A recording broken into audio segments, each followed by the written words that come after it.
Welcome to the Revolver Broadcasting debate. Tonight, we will hear from the Republican candidate, the 45th President, Donald J. Trump, and the current Democratic candidate and current Vice President, Border Czar, I'm not sure what that title does, Kamala Harris. We have compiled a list of questions based on our viewers and their input into what they would like to hear, which is most important to them. I will be your moderator tonight, Elefante Asami from Revolver Broadcasting. I'll be asking questions of each candidate. They have not seen these questions prior to this debate. They have no specific time limit to answer, but if I hear any word salad, babbling, or rambling, it is at my discretion. I will stop them. So let's get started. First, what is it about your youth that makes you a good candidate? And I will start with President Trump. Well, the thing about my youth, see, it's more about my health. It's more about my health. See, I know that they say my age is a factor, but I spent 3 hours spending over there with Joe Rogan. Everybody loves Joe Rogan. I see you out there, Joe Rogan. We love you. We spent 3 hours with him, and then we took another hour. We went down to make a speech, and we did it right after that 3 hours on with Joe Rogan. And so that should show my vitality right there. I think I actually act half my age when it comes to health, and so I think my youth is going to pull through just fine. Very nice. Vice President, Madam Kamala Harris. I was born in a middle-class family, okay? I was born in a middle-class family when my mother worked very hard to raise me and to provide for all of us, okay? That's what Americans want. They want someone who can relate to them in this middle-class area. We need to protect the middle class from the rich people, which Donald Trump, the fascist, wants to reward. I don't think you know the meaning of the word. Anyways, Madam President, I'm sorry, Madam Vice President, Borders are whatever you're called. I'm speaking, okay? I know, I'm speaking. But I'm the moderator. You have not speaking. Answer my question, please. What is it about your youth? I already told you. I was born in a middle-class family, okay? Well, thank okay? you. Thank you very much. Thank you for that question. All right, next question. What is your position on the border? Madam Vice President. I personally love On the Border. They have great tortilla chips and salsa. They have great tacos, quesadillas, everything you could possibly want. It's a great restaurant, and I highly recommend it. Okay. Yeah, okay. People want On the Border. Madam President, we weren't talking food. Well, I'm hungry. President Trump. Same question. Do you remember the question because of the word salad? Should I go back to you? Of course, we're gonna go back. We're gonna go back to the border, and we're gonna build up the wall. We're gonna make it strong. We're gonna make it secure again. They had a lot of numbers coming in, more than they ever had before underneath the current administration. 3.5 years. What did you do? 3.5 years to do something to fix it, and they hadn't done anything. We had 4 years of really great border security, lowest numbers. My favorite chart, by the way, just turned my head, and there it was. The favorite chart went to the right, just in time, just before the bullet zipped in my ear. Yeah. But we're gonna take it, and we're gonna work it back, and we're gonna have great security. We're gonna have a safe America, and we're gonna make Mexico pay for it. I think we're gonna do it again. Very nice, thank you, President Trump. What is your position on the economy? Well, first of all, we had the strongest economy when I was in office. Just 4 short years ago, we had the greatest economy, and we're gonna get the middle class. We're gonna bring it back. We're gonna have tariffs. My favorite word, tariff. Yes. My favorite word. That's the best word you could hear here lately. Is tariff. Right, I'm in the middle of something. Of course, we have. We have a lot of things going on in this current administration that no one likes. No one likes it. They can't afford their groceries, and she says she's going to fix it on day one. You've had 3.5 years, almost 4 years to fix it, but you haven't done it. Thank you. Again, please, no rambling, no word salad. I just want to say that, yes, grocery store prices are higher, okay? Gasoline is higher. It is for the American people. We all understand that. But Bidenomics is the way to go. We're very proud of the record that we had with Bidenomics. We're very proud of it because we inherited this economy from President Trump, who's been running for office for 4 years. We inherited it from him. And we took that economy and we made it so much better for people. Okay? We did. So I'm very proud of Bidenomics. If I may, we had a great economy when I was in office. I don't know what happened. They all they had to do was just leave it in place. Just leave it the way it was. You'd have more money in your pockets. We did what they call a super V.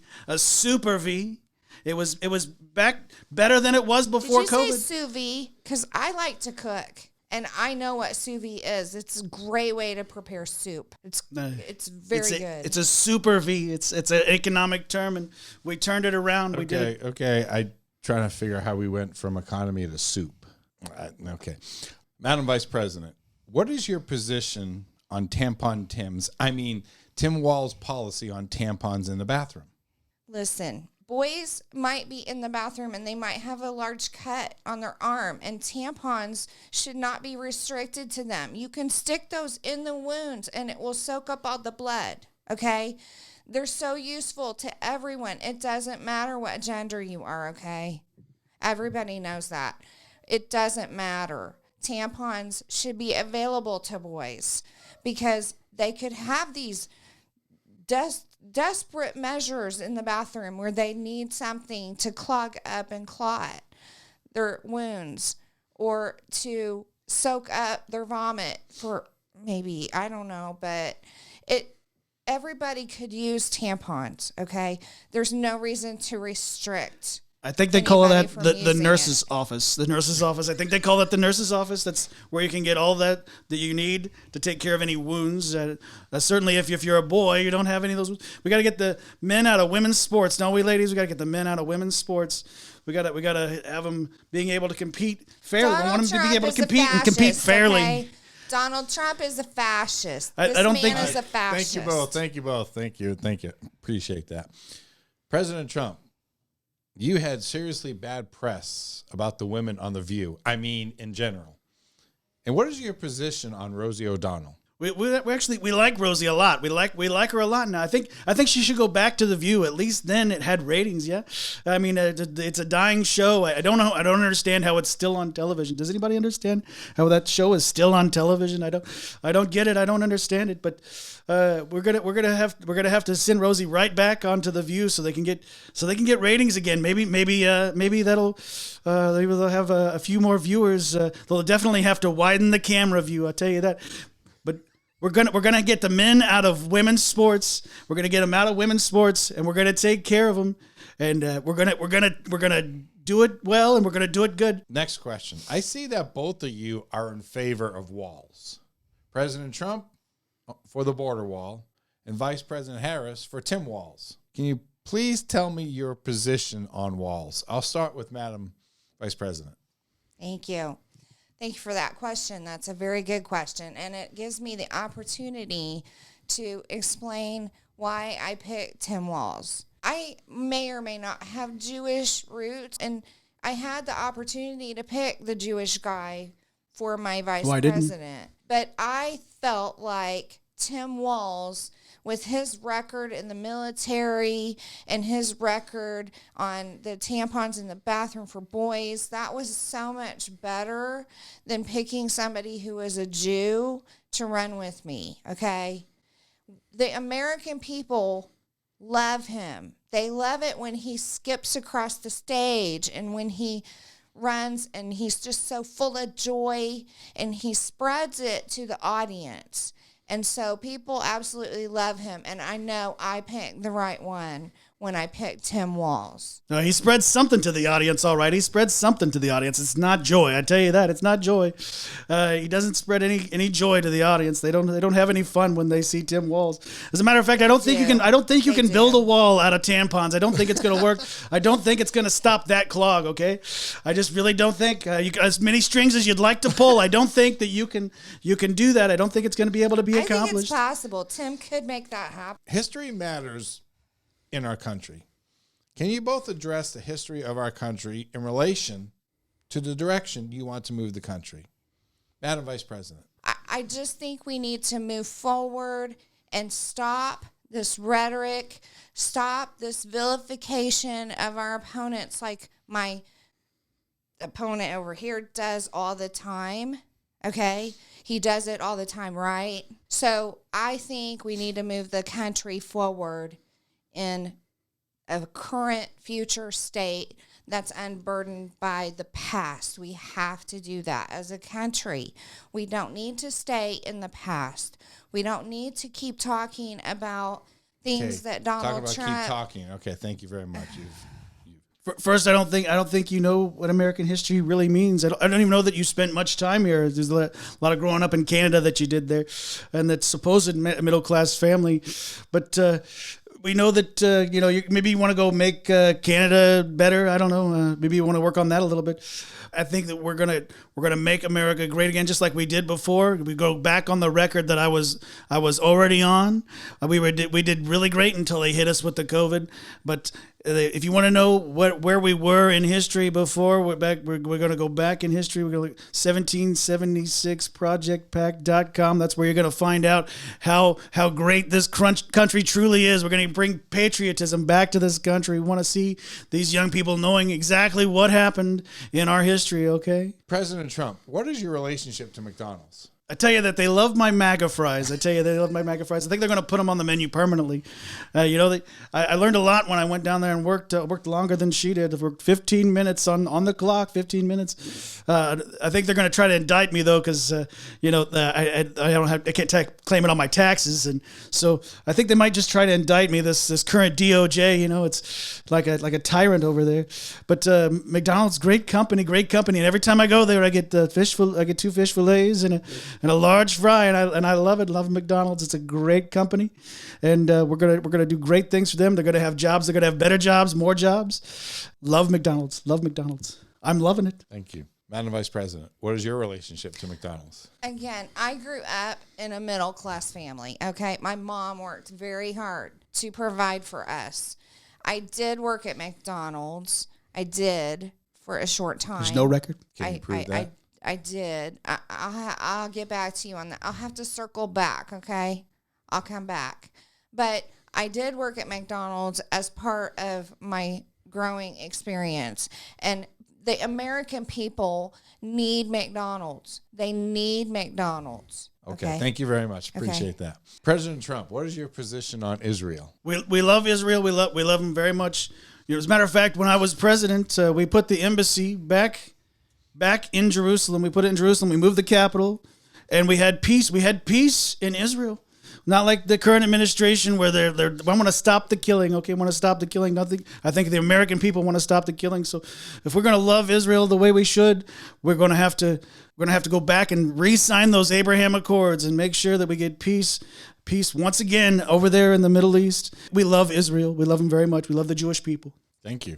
Madam Vice President, same question. Donald Trump doesn't understand Israel at all, okay? He doesn't. He doesn't understand the people there.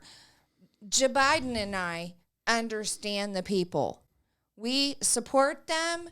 We have backed Israel, but we do think that Israel was an aggressor that went after Hamas, okay? They went after Hamas, and they have to be put in their place. They have to stay in their lane. And the only way to do that is through democracy. We have to democratically speak to them and help them and guide them in what they should do, because all of those people over there, Israel's a small country and Gaza is even smaller, okay? It's even smaller. So those people in Gaza, we call them Palestinians. I know there's no country named Palestine, but we call them that because that's disrespectful. But my opponent wouldn't know that. He wouldn't know how to talk to these people appropriately, okay? So we just have to keep talking to them, and we have to give them direction on what they should do.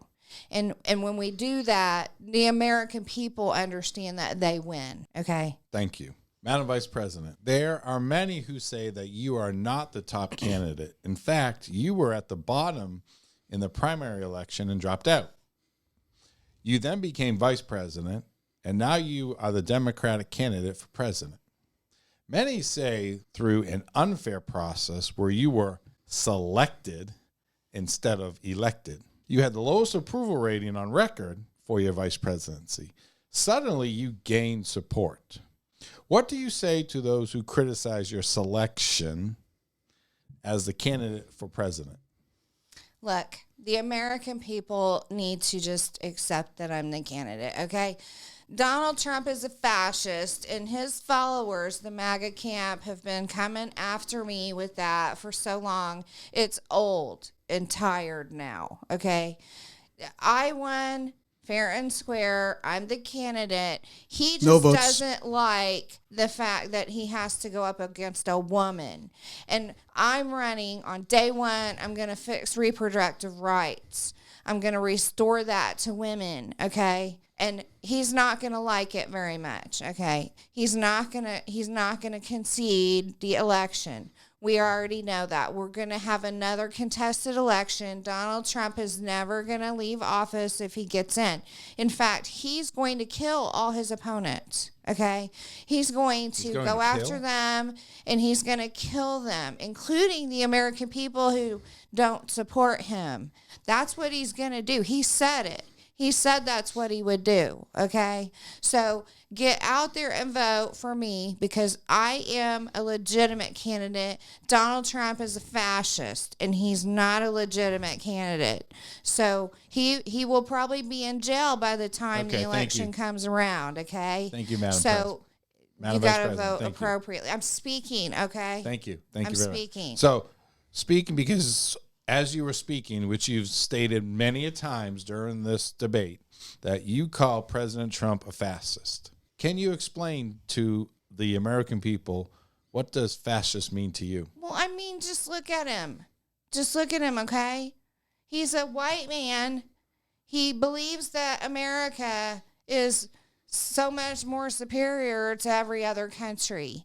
He's not willing to work with anybody else, okay? I'm a woman of color, okay? I'm a person of color. So when the American people look at this, they see him for the fascist he is because he's a white guy who thinks America is all that and a bag of chips, okay? He thinks that America is all that. I, on the other hand, want a democracy where I can speak to the other people that are in other countries and help them along and help support them. Okay. Sorry, I faded there. Sorry, that was a lot of word salad there. Sorry. We are involved in a war between Russia and Ukraine. We're sending millions to Ukraine in a war that we have no direct interest in, while our economy is in shambles, many would say. President Trump, what is your position on sending money to Ukraine? First of all, I want people to stop dying. I want to say that. I want people to stop dying. We got these wars going on, and I want to stop the dying. The people, they're getting killed all the time. And these wars would have never happened if I were in office, okay? I don't know. They're just too weak in this current administration. They're too weak. And these wars would have never even happened if I were in office. We'll get them done on day one, maybe day two. Day two, we'll have it all done.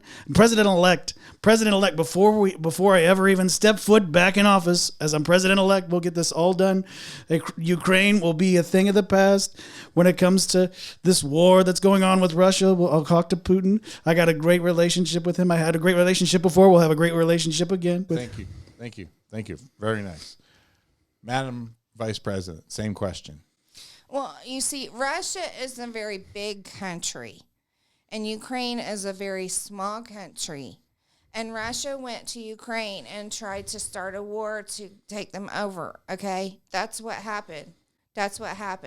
And President Trump touts his relationship with President Putin like they're buddies and best friends, okay? Putin is a bad guy. Zelensky is a good guy. Everybody can figure this out. They all can figure this out. And we know where President Trump is coming from. We know where he's coming from. He's not going to help Ukraine. And we want to always help the underdog. We always want to help the underdog because our emotions are what we're driven by. That's what's important in our lives. Emotions, and the American people know it. And so we always have to stand with the smaller countries. Thank you, Madam Vice President. President Biden was seen recently wearing a MAGA hat. Rumors say that President Obama and President Biden are now at odds. And many are saying that President Biden is not really supportive of Vice President Harris. President Trump, what do you say to those who are reporting that President Biden is switching sides, so to speak? First of all, I want to say that it was a beautiful hat. It was a beautiful hat that Joe Biden had on the other day, but we don't need his support. We do just fine without his support, but he did put it on, and we enjoy the little bit of fun that he had when he put it on. Yeah, we enjoyed it so much when he put that hat on. It was a great moment. It was a great moment in history. But I'll tell you who needs a MAGA hat is this one right here next to me. I'm gonna have to send her one. I'm gonna have to send her one. A beautiful box with the ribbon on it. A beautiful red hat. Wonderful, best MAGA hat that you'll ever see. Maybe a little leaves on it or something, so she can chew on some of that salad, like the word salad that she does. But we're gonna send her one of those because she keeps taking all of my no tax on tips. That was mine. No tax on tips. It took her a couple months, but she got there. But she took that. She just copies and pastes. That's all she does. That's what she's good at. Vice President Harris, what do you say to those who are reporting that President Biden is switching sides, so to speak? I think it's important to realize that Joe Biden is not me, okay? I was the vice president under him, but I really didn't do anything. So this is my chance to have my own presidency and show the American people what's important and what can happen. And I know some people say that I'm still in office, so I could make some of these changes now, but I can't because my handlers won't let me. But if you elect me as president, on day one, I'll start working. You had 3.5 years? I will start working on day one. I will start working for you, the American people, on day one. And I will make sure that all of you and your emotions are satisfied, okay? All right, thank you, madam. I'll make sure of it. Thank so you, Madam vote for President. Kamala Harris. Thank you, Madam President. President Trump, 2 Democrats switched sides and support you, Robert F. Kennedy Jr. and Tulsi Gabbard. What is your position on these 2 endorsements? They're wonderful folks. I love having Bobby over for dinner. He's a great guest. He's a good cook too. I don't know if you know he's a really good cook. I love to cook. He's gonna make America. I have recipes. He's gonna make America healthy again. He's gonna make it healthy again. He's taken all this into consideration. McDonald's. He's gonna make America healthy again. He's got a great plan. We're gonna put him. McDonald's. I don't know if he hits McDonald's, but that's beside the point. You see, he's got a plan for the health of America, and he's gonna fix it. And he's gonna make America healthy again. And Tulsi, we love her. She's a fighter. We like fighters. I'm a fighter. Matter of fact, not too long ago, I took a bullet. For this country. I don't know what you've done for this country. Maybe wore a fancy necklace or two every now and then. There's some earrings that may or may not have some interference with these microphones. I don't know, but we love Tulsi Gabbard, and we love having Bobby on the ticket. He's going to be a great addition, and we love him. Madam Vice President, same question. I mean, we have Beyonce, okay? We have Megan Thee Stallion. We have Eminem. We have so many celebrities that are backing us who really don't care about political things at all or politics at all, but it doesn't matter because they're celebrities and they're backing us, and it's all about emotions, okay? Tulsi Gabbard may have served in the military, but Tim Walz served in Italy. Again, he was in Italy. So he ate noodles and drank wine? He had decades of service. You got to give him credit for something. And then the whole thing with the Robert F. Kennedy thing. Like, he can't even talk right. So who cares if he's backing Trump? Okay? You know, you say you have a lot of people in your camp, but we have a Hulk. We have a Hulk. I'd say we have a Hulk. You ever remember the movie Iron Man? That was a great movie. We have a Hulk. You both. I'm speaking, okay? I'm speaking. Wonderful American movie. He also served over there. He used a gun. He carried it. He did all the things. Not a one. Verified. And Tulsi, I just don't think has it in her. Okay, I don't think she has it in her. And as far as Robert F. Kennedy goes, he probably does eat McDonald's, okay? He probably eats McDonald's every day. Yeah. Well, thank you. Thank you very much. Maybe the salad. They got a wonderful salad. Oh, boy. Okay, we're done with McDonald's. So I want to thank both candidates. Thank you very much for the time. Ladies and gentlemen, I hope this debate, whatever you call it, has helped you with your choice for a candidate this year. I also want to thank both candidates for joining us today at Revolver Broadcasting. For more content, be sure to check out revolverbroadcasting.com, where you find more shows. FFP, the #1 podcast, The Agenda with Crystal Rosati, Revolver Reacts, The Laughing Libertarian, and etc. There's something for everyone. Also, don't forget to go to revolverbroadcasting.com and click on shop, and also our news chambers blogs. But be sure to like this video. You want to follow on Rumble or subscribe on YouTube, comment, and share, because sharing is caring. We'll see you on the next show. Thank you, everybody. So just remember that. Never stop fighting for what you believe in and for the people who care about you. Carry yourself with dignity and pride. Demand the best from yourself and be totally unafraid to challenge. Enough was enough. And I said, let Trumpomania run wild, brother. Let Trumpomania rule again. Let Trumpomania make America great. We voting Donald Trump, baby. Donald Trump, baby. America needs saving. Vote Kamala Walls. Vote Kamala Walls. Make it Vote too big to Kamala rig. Walls. Too big to Vote rig, Kamala folks. and Tim Get out and Walls. vote. Vote Kamala Get out and Tim vote. Walls. Vote Kamala. Vote Kamala. Vote.